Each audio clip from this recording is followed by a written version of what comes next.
So this is a gas stove.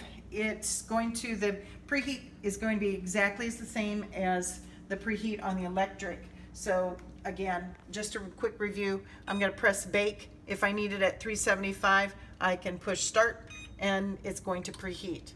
When it's all done, I'm going to turn it off on the off and cancel. All right, so let's talk about the burners. So the burners are way different in that you're going to have a live flame.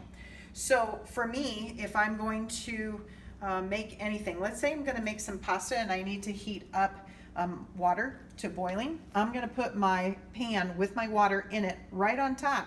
And then I'm going to,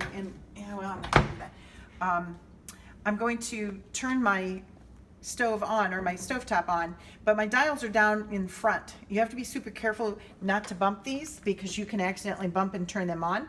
Again, I have to pick which burner I'm using. So this one, I'm gonna turn on the front left, so that's why this one is on the bottom, it's dark.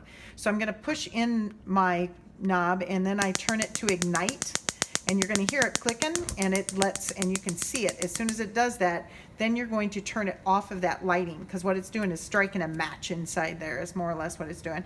And then I can bring my heat down. It's kind of difficult probably to see in the video, but it just depends. I will always have a pan on top of this, if at all possible, so that I don't have my hand there. That's instant heat. That's just like a Bunsen burner in science class. You're going to burn yourself if you're not careful. When you're done, turn it off.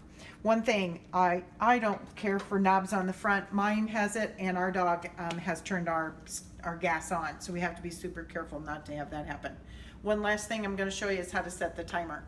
So if my cookies tell me, or whatever it is I'm baking, tell me that I need to start a timer, I'm going to set the timer set, and then I'm going to put in how long. So I can go here like 3, maybe 10 minutes, let's say. And then I'm going to push start. It's asking me again, start. And then over here, it's like a little hourglass that it shows. So that has to do with time. So I'm going to push time or start, and the time starts clicking down instantly. So now we're at 9 minutes and maybe 50 seconds, or however many it might be. And then when it's done, it will go off, and then I just push timer set off, not this off, because if I push this one, it turns my oven off. And if I need to bake it for maybe a little bit longer, I'll have turned on my heat off and it won't be effective.